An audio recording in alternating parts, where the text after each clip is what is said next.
सोनियाचा दिवस आले अमृते पाहिले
दिवसाजी अमृते पाहिला नाम आठविता रूपी प्रगट पै झाला गोपाळा रे तुझे ध्यान लागो मना अनु न विसंबे हरि जगत्रय जीवन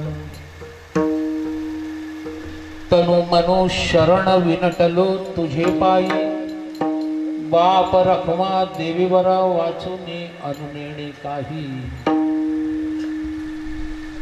गोपाळा रे तुझे ध्यान लागो मना अनु न विसंबे हरि जगत्रय जीवना माझी वाणी तू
आठविता रूपी प्रगट पै झाला गोपाळ रे तुझे ध्यान लागो मना अनु न विसंबे हरि जगत्रय जीवना।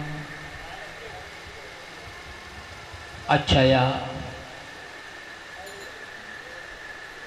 पवित्र शुभ आणि मंगलमय दिवसाला आपण सगळेजण या ठिकाणी मोठ्या संख्येने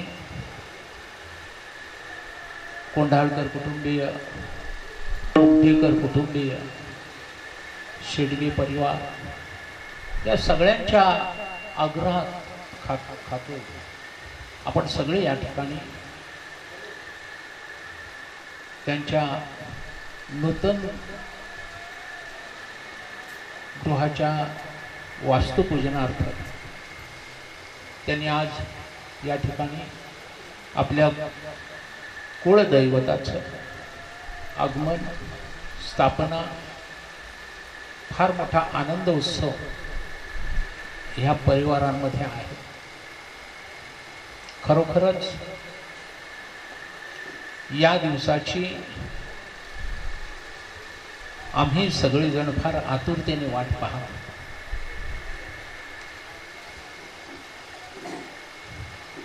कै हे बिरडे फिटेल, कै तो स्वामी माझा भेटेल. आजच्या या दिवशी मला प्रकर्षाने आठवण होते ते आमच्या गोविंदराव कोमठेकरांची. वास्तविक मामा भाच्याचं नातं हे फार नाजूक नातं आहे. हो, मामाला भाचा अत्यंत प्रिय असतो आणि भाच्याचं स्वाभाविक प्रेम हे मामावरती असतं. मामा भाच्यांची जोडी ही आयुष्याच्या अखेरच्या क्षणापर्यंत जोडलेली असते. पूर्वी भाच्याला जावई करून घ्यायचे आणि जावई हा देवा समान मानायचे. हो, मामाला भाच्याची पूजा करावी लागायची. नाती विस्तारली, जग मोठं होत गेलं, परंतु मामा भाच्यांचं जे प्रेम, सख्यत्व आणि जे कुळाचारापासून दोन घराण्यांचा झालेला संयोग हा त्या भाच्याच्या रूपानं प्रगट दिसत असतो. म्हणून मातुळ कुळाची मंडळी ही आपल्या तिकडे गेलेल्या बहिणीच्या मुलावरती अत्यंत प्रेम करत असतात. मी नेहमी गमतीनं सांगतो, बाप आपल्या मुलांना कधी मांडीवर घेत नाही, पण आजोबा घेतल्याशिवाय राहत नाही. आजोबाचं आणि नातवाचं अत्यंतिक जिव्हाळ्याचं प्रेम हे पिढ्यानपिढ्या चालत आहे. हो, बापाचं आणि आजोबाचं पटत नाही, पण नातवाची आणि त्याची गट्टी चांगली जमते. ईश्वरी संकेतानुसार, ईश्वराच्या नियोजनानुसार हा नात्याचा धागा आपल्या तन मनामध्ये गुंतलेला असतो. आणि म्हणून गोविंदरावांना प्रत्येक क्षणाला माझ्याजवळ बोलत असताना किंवा हळदुळ्याचा विषय निघाला त्यावेळी अमृत मामांचा विषय निघाला आणि भागू मामांचा विषय निघाला नाही असं कधीच झालं नाही. त्यांना अत्यंतिक तळमळ वाटायची या दोन घरांविषयी की ज्यांनी आम्हाला स्थान दिलं. आज हळदुळे गावाचं हो ना पारमार्थिक भाग्य हे हरिबाबा कोंढाळकरांपासून आहे. त्यांच्या जोडीला गणपत बाबा बसले हे बाबांच्या जोडीला नेहमी असायचे. आणि मारुती बाबांचा आणि हरिबाबांचा हा गुरुशिष्य संवाद असल्यामुळे मारुती बाबांचा जास्त विश्वास हरिबाबांवर असायचा. कारण हरिबाबा कोंढाळकरांचं पारमार्थिक विचार हे तेजस्वी आणि तपस्वी होते.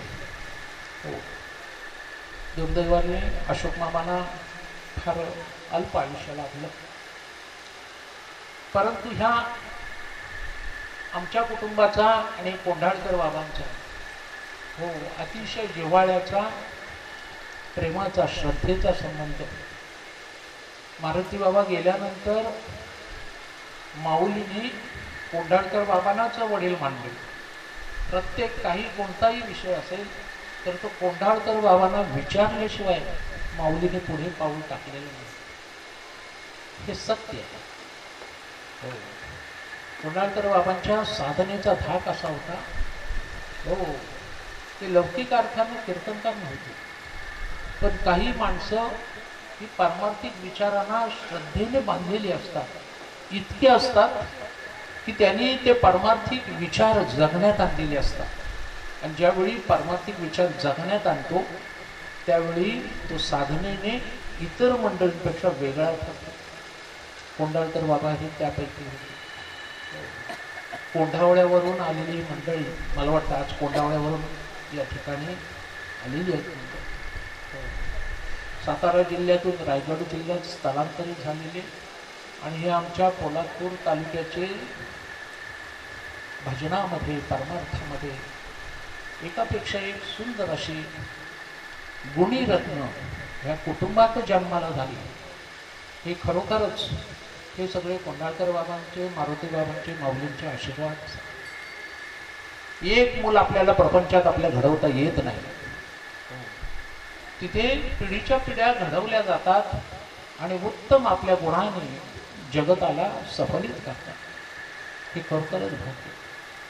असो, आज या ठिकाणी हा जो सुंदर सोहळा चालू आहे, तो सुंदर अशी घरं दोघांनी बांधली. या ठिकाणी उत्तम असं आपलं कुलदैवत आणलं आणि आजच्या या दिवशी फार मोठ्या प्रमाणामध्ये हरिनाम कीर्तन तुम्हा सगळ्या सोयऱ्यांना, पै पाहुण्यांना या ठिकाणी या तिन्ही कुटुंबांनी पाचारित केलेलं आहे. या तिन्ही कुटुंबांना मी धन्यवाद देतो, आशीर्वाद देतो.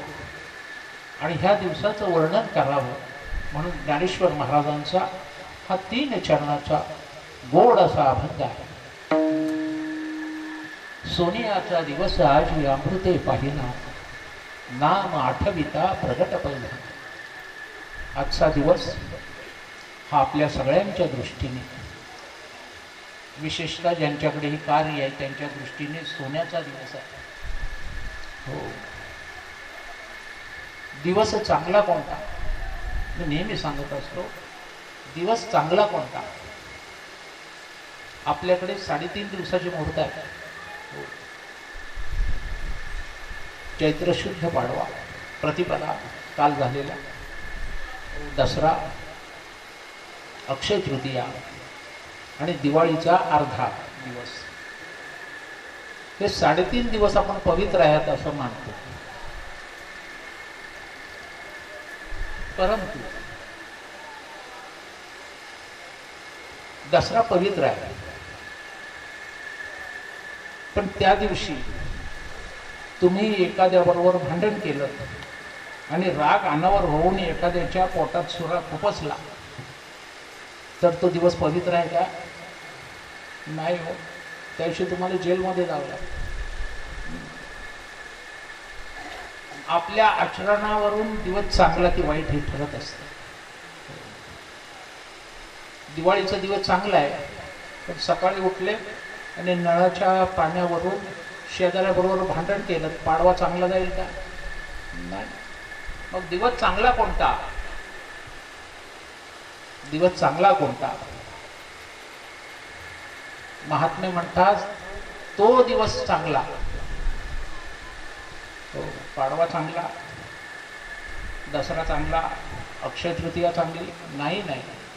तो दिवस चांगला ज्या दिवशी सूर्य उगवतो. ज्या दिवशी सूर्य उगवतो तो दिवस चांगला. प्रत्येक दिवस हा ईश्वराने तुम्हाला दिलेला आशीर्वाद आहे. आता त्या दिवसाचं काय करायचं? चांगला करायचा का वाईट करायचा? सत्यनारायणाची पूजा घालून किंवा नामस्मरण तो दिवस चांगला करायचा, की गावात भांडण करून तो दिवस वाईट करायचा? हे आपल्यावरती आहे.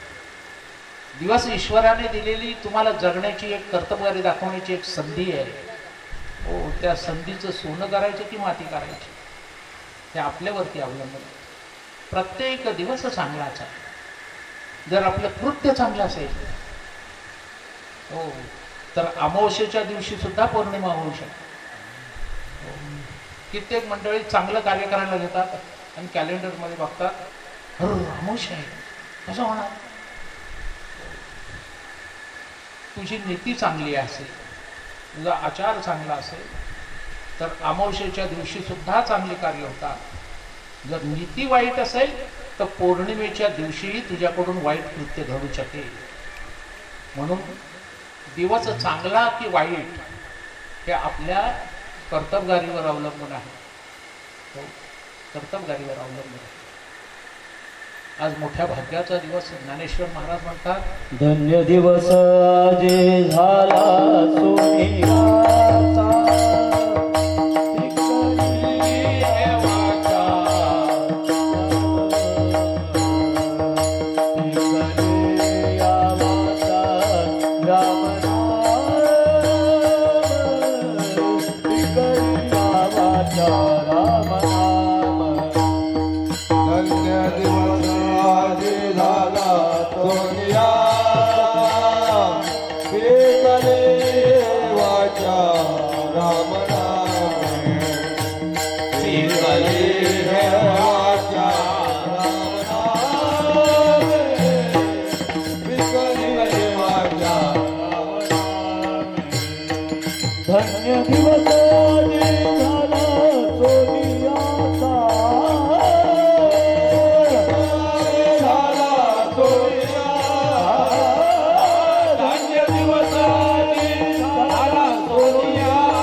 ज्ञानेश्वर महाराज म्हणतात, धन्य दिवस आजी झाला सोनियाचा, सोनियाचा दिवस आजी अमृते पाहिले. हा अभंग या तुकाराम महाराजांचा.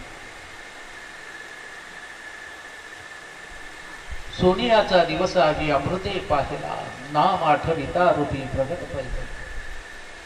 ज्ञानेश्वर महाराज हे जगताचे सर्वश्रेष्ठ साधक. वयाच्या 16व्या वर्षी जिथे आपल्याला अक्षर ओळख नसते, त्या वयामध्ये ज्ञानेश्वर महाराजांनी मराठी भाषेतला सर्वोत्कृष्ट ग्रंथ लिहिला. ये मराठीची ये नगरी, ब्रह्मविद्येचा सुकाळू करी, घेणे देणे सुखची वरी हो देई आली. अमृताची अक्षरे आणि सोन्यासारखा विचार घेऊन ज्ञानेश्वर महाराजांनी ज्ञानेश्वरी लिहिली. आज कित्येक शतक झाले, आजही ज्ञानेश्वरीचे विचार, ज्ञानेश्वर महाराज जोपर्यंत जगत आहे तोपर्यंत अजरामर. ज्ञानेश्वर महाराज या अभंगातून आपला अनुभव सांगतात. आणि अनुभव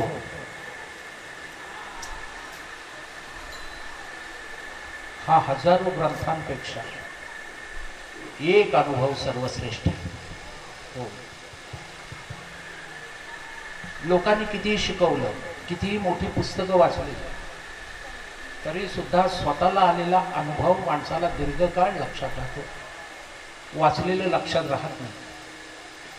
हो, परीक्षेला मुलगा 100 पानाचं पुस्तक रात्रभर घोटत असतो. हो, रात्रभर अभ्यास करतो, पण त्याला ते वाचलेलं सगळंच उतरता येत नाही बाबा. हो, जसं आपले आजोबा लहानपणी आपल्याला एखादा शब्द शिकवतात, बाळा उन्हात जाऊ नकोस, उन्हातून गेलो तर ते खेचून घरात आणायचे. ते तेव्हा जे मनावरती बिंबलेलं आहे ते आजही आपल्याला मनावरती बिंबलेलं असतं. बाबा माझे आजोबा असे म्हणायचे. ऐकलेलं माणसाने वाचण्यापेक्षा ऐकलेलं हे जास्त दीर्घकाळ मरेपर्यंत लक्षात राहतं. म्हणून कीर्तनं ही वाचून होत नाही. हो, त्याला स्वतःचं चिंतन, नामस्मरण आणि ज्येष्ठांचं ऐकलेलं असावं. हो, ऐकलेलं मरेपर्यंत लक्षात राहतं. हो, एखाद्या मुलाला विचारलं, आता तुला कोणता धडा आहे तर त्याला सांगता येणार नाही. हो, पण आपल्याला लहानपणची कविता एखादी अशी असेल तर ती आजही आपल्या लक्षात असते. याला कारण ऐकलेलं दीर्घकाळ लक्षात राहतं, वाचलेलं एवढं लक्षात राहत नाही. ज्ञानेश्वर महाराज म्हणतात, मी माझा अनुभव सांगतो तुम्हाला. हो, अनुभव काय आहे? मी नाम घेतलं आणि देव प्रगट झाला. नाम घेऊन देव प्रगट होणं याच्यासाठी फार मोठी साधनेची पराकाष्ठा लागते. आपण काल माळ घेतो, दुसऱ्या दिवशी सकाळी जपाला बसतो गुरुने सांगितलेल्याप्रमाणे, आणि अपेक्षा करतो की ताबडतोब ईश्वराने मला दर्शन द्यावं. जोपर्यंत साधना तीव्र होत नाही, साधनेचे कष्ट तो जीव घेत नाही, तोपर्यंत त्याला ईश्वर दर्शन होणार. ज्ञानेश्वर महाराजांसारखा एखादा असतो. पण आपल्याला एवढी घाई असते की कधी एकदा मला ईश्वर दर्शन होईल. मी आता नाम घेतले गुरुकडून, गुरु नाम देतो, परंतु साधनेचे कष्ट आपल्यालाच उतरायचे असतात. गुरु नाम देतो, परंतु त्याने सांगितलेलं आचरण हे आपल्याला करायचं असतं. तिथे दुसरा चालत नाही. हो, काही गोष्टी अशा आहेत जिथे बदली चालत नाही. हो, बदली चालत नाही. हो, तुम्हाला 2-3 गोष्टी सांगतो, बदली कुठे चालत नाही. हो, जेवणाला बदली चालत नाही, जेवायला बदली चालत नाही. भूक लागली आहे मला. हो, आणि मी समोर दिसलेल्या मुलाला सांगितलं प्रतापराव जर जेवून या, मला भूक लागली. होईल काय? माझी तृप्ती होईल नाही. त्याने जेवलं पाहिजे, त्याने जेवलं पाहिजे. लग्नाला बदली चालत नाही. चालेल का? माझ्यापेक्षा तुम्हाला जास्त माहिती. हो, एकदा असं झालं होतं. तो समाजात फिरत असताना त्याचा टेम्पोचा धंदा. हो, त्याची हळदीची तयारी तेवढ्यात भाडं आलं. त्यात. हो, एवढी धंदे करणाऱ्याची गिऱ्हाईक सोडायचं नाही. हो, तो म्हणतो भाडा मारून येऊ काय? भाडा मारून येतो. हो, घरातल्याने कुटुंबाने म्हटलं अरे एवढा आहेस की काय तू? हो, मग तो उभा कुणाला करायचा? तो म्हणतो तात्पुरता चाल म्हणतो. हो, लग्नाला बदली चालत नाही, त्यानेच. हो, तहानेला बदली चालत नाही. तहान लागलेली आहे. हो, मागाशी सांगितलं जा माझ्यावरचं पाणी पिऊन जा, मला तहान लागली. चालेल काय? नाही. हे ज्याचं त्यानं केलं पाहिजे. तसं मला ईश्वर दर्शन पाहिजे, मला देवाला पाहायचं आहे. हो, हा म्हणतो मला पंढरीचं पुण्य पाहिजे. शेजाऱ्याला सांगायला लागला तुम्ही जाताय ना? हो, माझ्यावरची जाऊन ये पंढरपूर. हो, देव काय एवढा वेडा आहे का? आमच्या मुंबईला एकदा मी एका मारवाड्या मित्राच्या दुकानावर बसलो. हो, तेवढ्यात एक जण त्याच्या दुकानात हातावरती थाळी घेऊन आला. हो, 2 मिनिटात त्यांनी त्या ताटात लाल फडकं होतं, त्यांनी त्याच्या मागच्या मारवाड्याच्या मागचा बालाजी होता त्याच्यावर हात फिरवला. त्या फडक्याने मळलेला फडका होता, महिनाभर धुतलाच नव्हता. हो, त्याने घाईघाईने गंध काढला त्या ताटातून, त्याला लावला. तो कळीचा त्याच्याकडे हार असतो, फुललेला नसतो. तो कळीचा हार त्याने 2 सेकंदात अडकवला, त्याला बरोबर माहिती होतं. हो, आणि तो निघून गेला. त्या मारवाडी शेठला विचारलं कोण तुमच्या भाऊ आहेत काही पूजा केली? तो भाऊ नाही, पण तो महिन्याला त्याला 200 रुपये देतो मी. काय आश्चर्य! तो पूजा करणार आणि पुण्य तुमच्या खात्यावर मांडणार. तो काही वेडा समजला काय? हो, ज्यानं जे करायचं त्यालाच त्याचं फळ आहे. हो, असा हा जन्म मृत्यूचा कर्माचा सिद्धांत. जो जे कर्म करील त्याचं फळ निश्चित आहे. फक्त त्याचा कालावधी ठरलेला नाही, ते आज मिळेल की उद्या मिळेल की परवा मिळेल, पण मिळणार हे निश्चित. कर्म हे असं एक संचित आहे.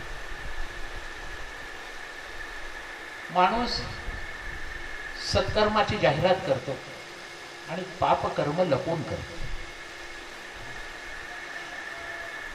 कित्येक वर्ष घरी पूजा घातली नाही. हो, लोकांना सांगत जातो पूजा आहे माझी बरं का. हो, येतं पूजा आहे, श्रावणात पूजा ठेवली, सगळ्यांनी या, सगळ्यांनी. अख्ख्या गावाला सांगतो. पूजेचं आमंत्रण सगळ्यांना सांगतो गावात. दुसऱ्या दिवशी योगायोगाने रविवार असतो. भटजींना सांगतो उत्तर पूजा करायला सकाळी लवकर या, नंतर आमचा रविवार आहे. कळलं का? हो, भटजीला सकाळीच पहाटे बोलवतो 4-5 वाजता आणि 7 वाजल्यापासून रविवारची तयारी करतो. खरं म्हणजे त्या पूजेच्या दिवशी त्याची रविवारची तयारी चालू असते. हो, पूजेचं सामान जमवा. हो, सुपाऱ्या आणा, पानं आणा, विडे आणा, केळीच्या पानं आणा, हार आणा, केळी आणा, फळं आणा. त्याच्याबरोबर हो कोंबडा आणलाय का? हो, त्याच दिवशी तयारी. हो, रविवारची तयारी शनिवारच्या दिवसाबरोबर. आपलं कर्म जसं असतं तसं आपल्याला फळ मिळत असतं. तुम्हाला कसला भेद आहे? त्याच्यावरती तुमचं कर्म ठरत असतं. तुम्हाला कसली आवड आहे त्याच्यावरती तुमचं कर्म ठरत असतं. आणि म्हणून आपल्या जीवनामध्ये प्रत्येक गोष्टीमध्ये सात्विक गोष्टी करायच्या असतील तर सत्वाचाच वेध ठेवून ती गोष्ट करा. आपल्या हिंदू धर्मानं मांसाहार त्याचे ठरवलेला नाही, पण निसर्गाने तो ठरवलेला. हो, मांसाहार करावा. कोणी करावा? जे जिभेनं पाणी पितात त्यांनी मांसाहार करावा. जे ओठानं पाणी पितात त्यांनी शाकाहार करावा. हे त्याने लिहून पाठवलेलं आहे, आपण नाही ठरवलेलं. मग जो जिभेनं पाणी पित असेल त्याने खुशाल खा, रविवार करा, सोमवार करा, शनिवार करा. पण जो ओठाने पाणी पित असेल त्यांनी जरा विचार करा. विचार करा. आपलं कर्म हे आपल्या आरोग्याच्या वर्धिष्णू असावं. काही काही कर्म आपण दाटून केलेली सुद्धा आयुष्यात असं करायला नाही पाहिजे. हे आपल्याला आयुष्याच्या शेवटी पश्चातापाच्या क्षणी कळतं बघा. हो, जगण्याच्या मोहामध्ये आपल्याला याचं भान नसतं. आणि म्हणून ज्ञानेश्वर महाराज म्हणतात, मी माझा तुम्हाला अनुभव सांगतो. काय अनुभव आहे? मला देव भेटले. सोनियाचा दिवस आजी अमृते पाहला, नाम आठविता रूपी प्रगट पैसा. मी नाम घ्यावं आणि तो प्रगट व्हावा. जसं एखाद्या माणसाची घरात बसून आपण आठवण काढावी. अरे आज कार्यक्रम आहे, आमके आमके आले नाहीत, तेवढ्या ते दत्त होऊन आपल्या घरासमोर हजर राहावेत आणि आपण त्यांना जाऊन प्रेमाने मिठी मारावी. हो, आत्ताच तुमचं नाव घेतलं आणि तुम्ही आलात समोर. 100 वर्ष तुम्हाला आयुष्य आहे, आपण त्याला 100 वर्षाचं आयुष्य देतो. ज्ञानेश्वर महाराज म्हणतात, मी तुमचं नाव आठवलं. हो देवा, प्रभू, तुमचं नाव आठवलं मी आणि काय सांगू तुम्हाला, तुम्ही माझ्यासमोर प्रगट झाला. नाम आठविता रूपी प्रगट पै झाला. अव्यक्ताचं नाम आठवलं आणि स्वरूपाने देव प्रगट झाला. प्रगट. ते म्हटले, याच्यासाठी मला दसरा नको, पाडवा नको, दिवाळी नको. ज्या दिवशी मला ईश दर्शन झालं तोच दिवस माझ्यासाठी. हो, पाडवा, दसरा, दिवाळी सगळं काही आहे. तुकाराम महाराजांनी संत वाङ्मयात हा जो दृष्टांत एक वापरला. ते म्हणतात, दसरा दिवाळी तुझी आमरण.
ज्ञानेश्वर महाराज म्हणतात, धन्य दिवस आजी झाला सोनियाचा.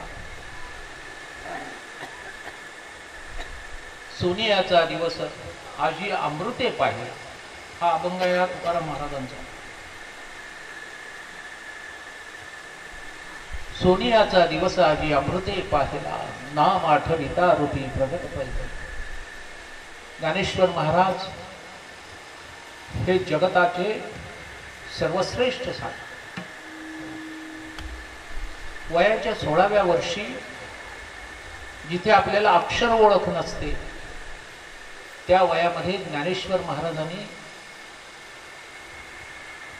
मराठी भाषेतला सर्वोत्कृष्ट ग्रंथ लिहिला. ये मराठीची ये नगरी ब्रह्मविद्येचा सुकाळू करी, घेणे देणे सुखची वरी हो देई आई. अमृताची अक्षरे आणि सोन्यासारखा विचार घेऊन ज्ञानेश्वर महाराजांनी ज्ञानेश्वरी लिहिली. आज कित्येक शतक झाले, आजही ज्ञानेश्वरीचे विचार.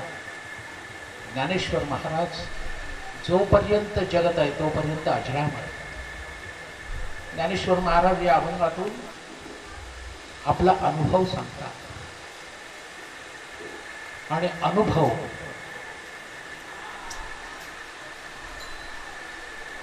हा हजारो ग्रंथांपेक्षा एक अनुभव सर्वश्रेष्ठ आहे.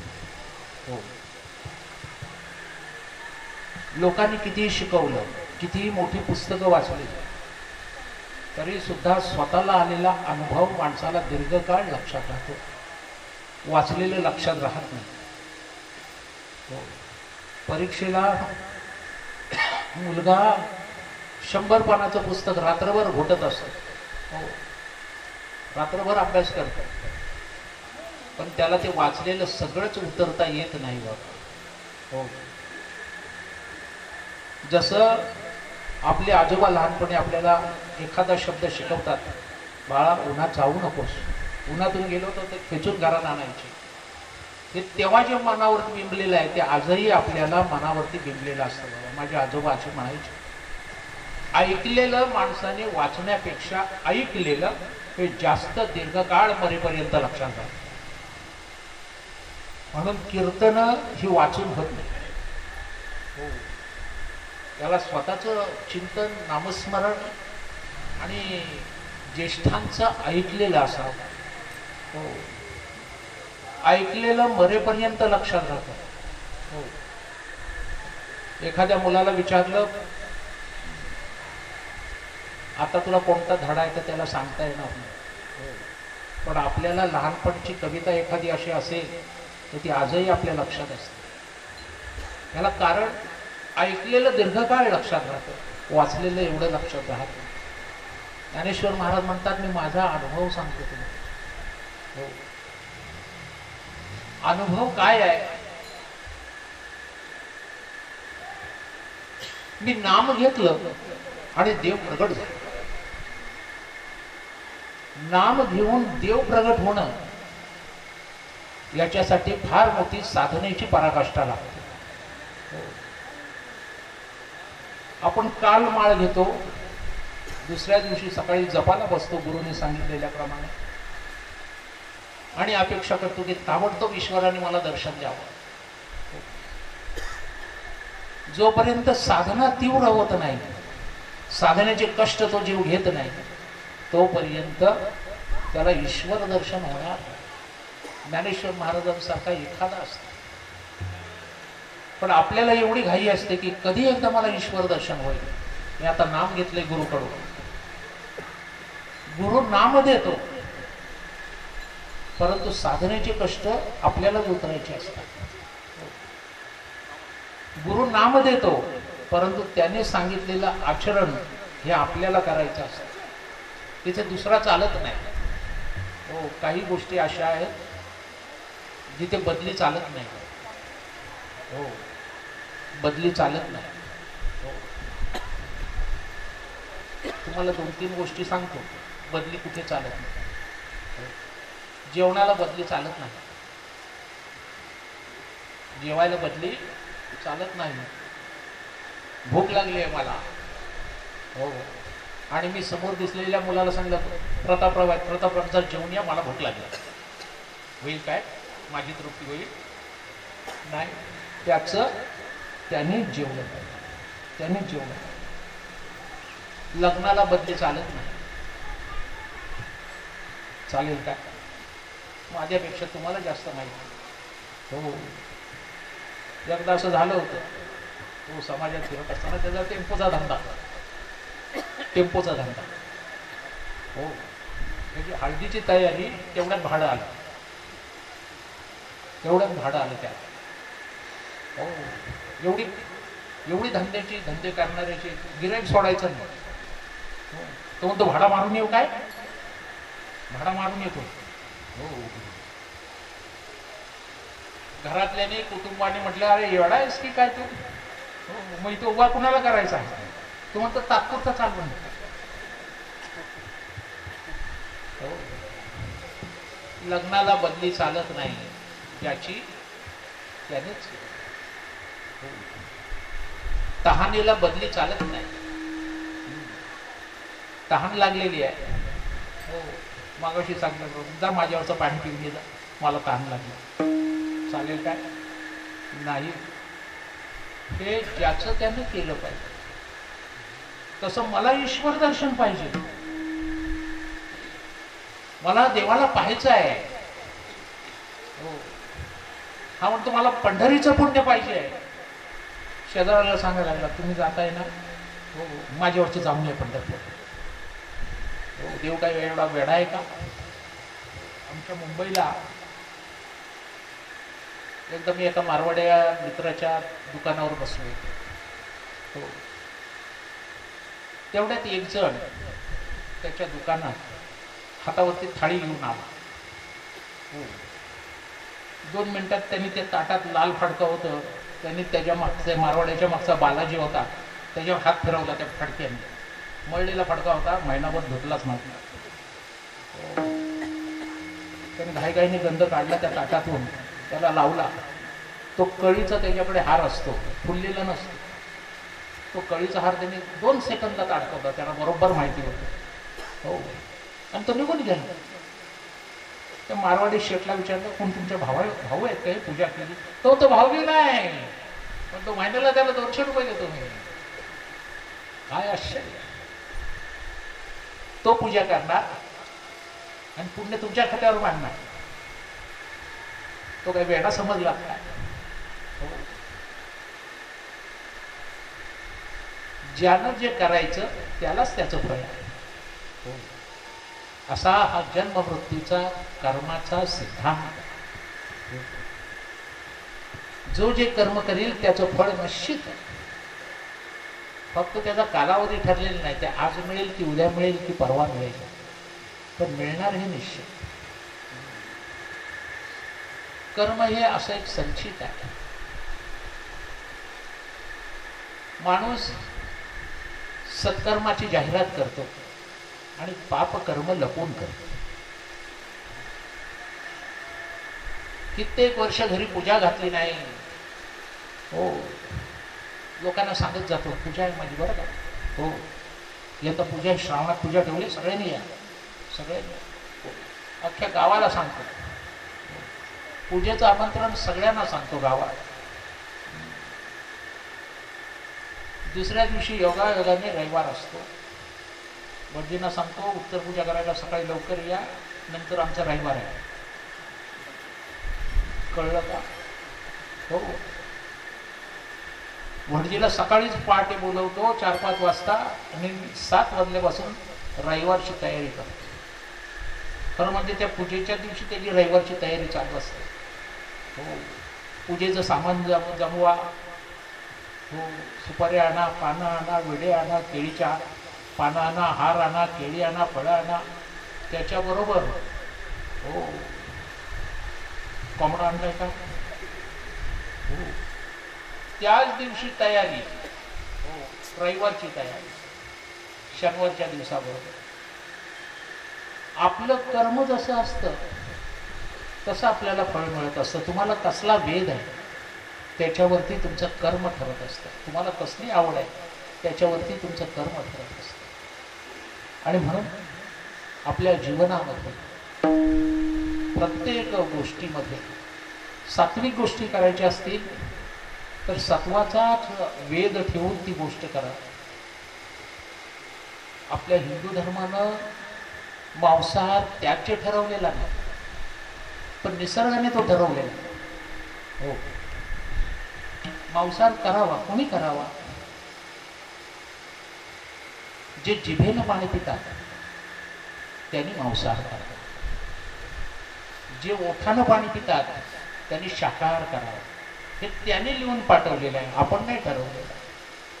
मग जो जिभेनं पाणी पित असेल त्याने खुशाल रविवार करा, सोमवार करा, शनिवार करा. पण जो ओठाने पाणी पित असेल त्यांनी जरा विचार करा. विचार करा. आपलं कर्म हे आपल्या आरोग्याच्या वर्धिष्णू असावं. काही काही कर्म आपण दाटून केलेली सुद्धा आयुष्यावर मी असं करायला नाही पाहिजे, हे आपल्याला आयुष्याच्या शेवटी पश्चातापाच्या क्षणी कळतं बघा. हो, जगण्याच्या मोहामध्ये आपल्याला याचं भान नसतं. आणि म्हणून ज्ञानेश्वर महाराज म्हणतात, मी माझा तुम्हाला अनुभव सांगतो. काय अनुभव आहे? मला देव भेटले. सोनियाचा दिवस आजी अमृते पाहला, नाम आठविता रूपी प्रगट पैदा. मी नाम घ्यावं आणि तो प्रगट व्हावा. जसं एखाद्या माणसाची घरात बसून आपण आठवण काढावी, अरे आज कार्यक्रम आहे आणि आमके आमके आले नाहीत, तेवढ्या ते दत्त होऊन आपल्या घरासमोर हजर राहावेत आणि आपण त्यांना जाऊन प्रेमाने मिठी मारावी. हो, आत्ताच तुमचं नाव घेतलं आणि तुम्ही आलात समोर. 100 वर्ष तुम्हाला आयुष्य आहे, आपण त्याला 100 वर्षाचं आयुष्य देतो. ज्ञानेश्वर महाराज म्हणतात, मी तुमचं नाव आठवलं. हो देवा, प्रभू, तुमचं नाव आठवलं मी आणि काय सांगू तुम्हाला, तुम्ही माझ्या समोर प्रगट झाला. नाम आठविता रूपी प्रगट पै झाला. अव्यक्ताचं नाम आठवलं आणि स्वरूपाने देव प्रगट झाला.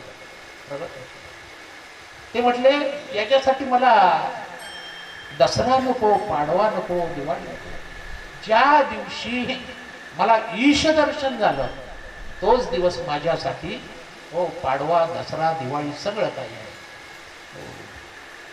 तुकाराम महाराजांनी संत वाङ्मयात हा जो दृष्टांत एक वापरला. ते म्हणतात, दसरा दिवाळी तुझी आमरण.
Hallelujah.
आमचे दादा आलेले आहेत, पार्टे दादा आलेले आहेत, अर्जुनराव आलेले आहेत.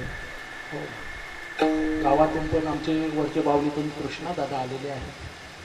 हो, परशुराम बुवा तर आहेत. आमच्या दाभीळमधून गणपतराव आलेले आहेत.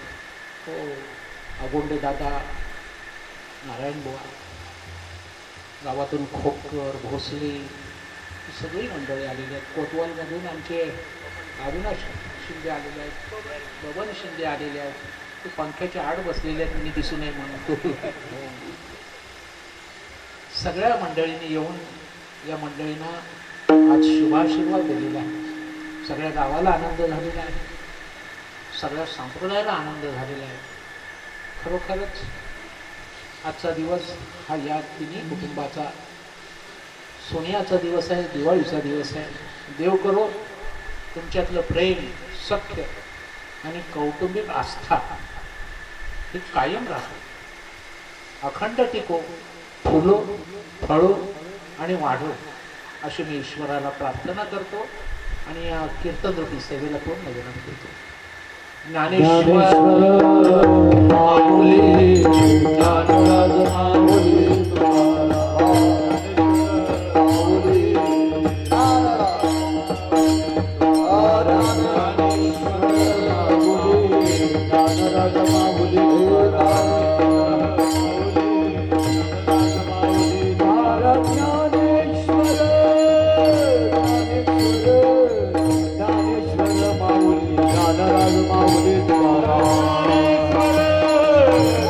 Hare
कल्पनेती बाला नव कोणी काळे संत मंडळी सुख्यासो अंगाराचा वारा याव राजसा माझा विष्णुराचा नामा म्हणे दया सावे कल्याण गावची नाथ मांडुरंग कल्पनेची बाला कोणी काळे संत मंडळी सुख्यासो मागणीची सुखी पाय संतान या संतांचे निर्विधी मदते आणि काय मागदेवा ज्ञानदेव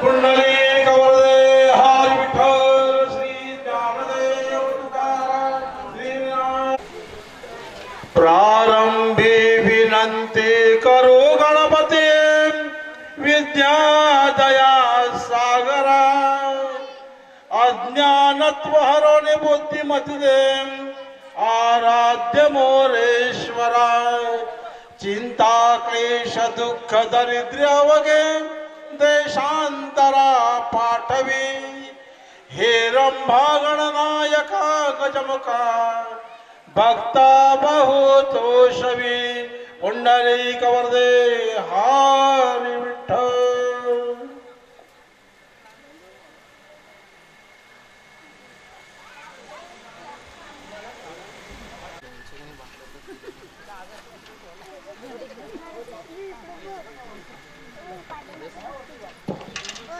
पूजन